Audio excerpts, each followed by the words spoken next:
채널 구독과 시청해주셔서 감사합니다. 좋은 하루 되세요. 최근 방송을 통해 집을 공개했던 한비아가 화제다. 집안을 숲속 콘셉트로 꾸민 것이 인상적이다. 그녀는 60세에 결혼을 했다. 숲속에 놓여있을 것 같은 작은 벤치를 배치한 것이 눈에 띈다. 이 집에 살아온 지 20년이 넘었다고 한비아는 추억한다. 처음 이사를 왔을 때는 창문 밖으로 보이는 산을 매일같이 올랐다고 한다. 어디를 가도 보이는 것은 바로 북한산이었다. 한비아의 마음을 사로잡은 것은 역시나 산이었다. 북한산의 뷰를 바라보고 또 직접 오르며 그녀는 자연을 만끽하고 있었다. 일명 바람의 딸로 불리는 한비아는 도배지에서마저 바람을 느낄 수 있도록 꾸며놓았다. 이곳에 앉아 독서를 하는 것이 큰 낙이라고 말한다. 집안 곳곳은 지도 소품들로 꾸며져 있다.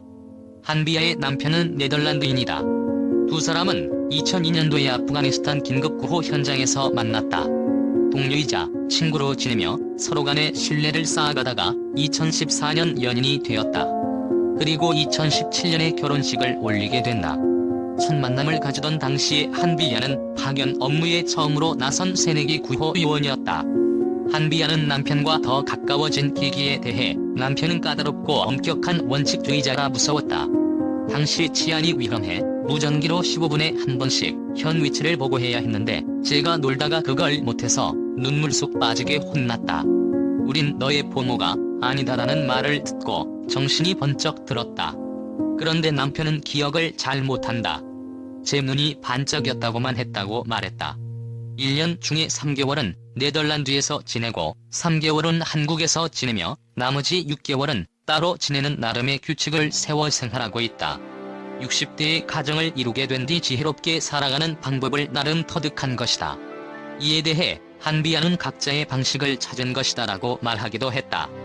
한비아의 나이 60세, 2016년에 언약식을 한 두 사람. 그녀는 난 결혼할 줄 몰랐다. 아이를 낳는 것도 아니다. 안톤이 결혼 안 했을 것이다. 그런데 60살이 결혼 정년기였던 것 같다. 내일이 중요한 사람이었다. 남편 때문에 멋지게 나이 들겠다는 생각이 든다. 땡 잡았다. 이런 생각이라며 남편과 함께 하게 된 이유를 말했다. 부부가 찾은 또 다른 방식 중 하나는 더치페이이다. 결혼을 할 때도 반반 결혼을 했다고 한다.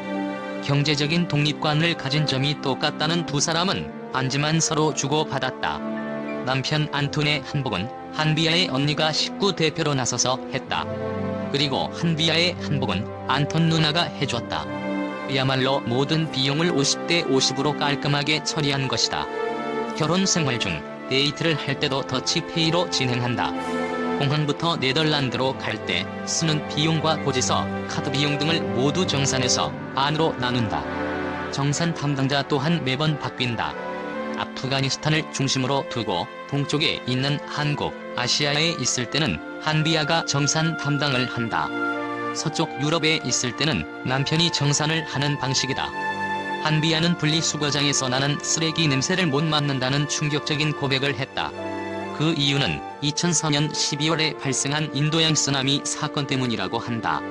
당시에 시체를 수습하지 않은 상태로 제가 갔는데 하루아침에 20만 명의 사람이 죽은 것 아닌가. 시신을 수습할 상황이 아니었다. 건물 더미에 시신들이 깔려 있었는데 더운 나라 아닌가. 물에 빠졌다 나온 시신이니 부패가 말도 못했다고 했다. 그리고 그녀는 제가 다른 사람보다 코가 예민하다. 그 부패 냄새가 오늘보다 다음 날도 심하고 그 다음 날도 심하다. 온몸에서 냄새가 나는 것 같고 돈에서도 이부자리에서도 냄새가 나는 것 같았다.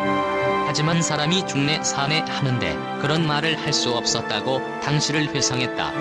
그런데도 그곳에서 3개월간이나 한비아는 일을 했다. 그리고 우리나라 음식에 그런 냄새가 나는 게 하나 있다. 쌈밥 먹을 때 푹 삭은 멸치젓. 그때 악몽을 꾸었다고 하며 악몽을 꾸고 나면 티셔츠가 땀으로 젖어서 짤 수 있을 정도다. 2005년부터 10년간 굉장히 괴로웠다고 털어놓았다. 두 사람은 결혼 4주년을 맞이해 방송에서 제주도 여행을 떠났다. 여행을 떠나 남편 안톤은 우리 부부의 인연은 운명처럼 정해져 있었다라고 말을 하자 한비아는 그의 얼굴을 바라보며 행복한 표정을 지었다. 특히 제주도 여행을 하며 전통 올레식을 하며 눈길을 끌기도 했다. 한비아의 본래 이름은 한인순이다. 나중에 세린비아를 본명으로 삼고 개명을 했다. 그녀의 저서로 바람의 딸 걸어서 지구 세 바퀴 반. 바람의 딸, 우리 땅에 서다, 한비아의 중국 견문록, 지도 밖으로 행군하라. 그건 사랑연애 등이 있다.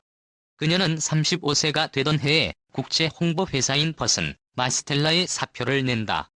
그리고 과감하게 7년간의 오지 여행에 오른다. 당시 비행기를 거의 타지 않은 채 숙박 또한 호텔에서 하지 않고 현지인과 함께 지내는 문화 체험을 했다. 생생하게 살아있는 이야기가 큰 인기를 끌었고 여대생이 존경하는 여성 1위에 오르기도 했다. 그때 한비아가 돌아다녔던 거리가 지구 세 바퀴 반이나 되었다는 이야기가 있다. 그 길이가 약 14만 킬로미터에 달한다. 이것은 하루에 평균 50km 이상을 계속 걸었다는 소리다. 한비아의 아버지는 조선일보 기자였다. 책에서 아버지를 해직 기자였다고 밝히며 어릴 적 집안 형편이 좋지 않다고 하기도 했다. 60살을 결혼 정령이라고 생각한다는 그녀. 이제 남편 안톤을 거울이라고 생각하며 행복하게 살고 있다는 소식을 전했다. 채널 구독과 시청해주셔서 감사합니다. 좋은 하루 되세요.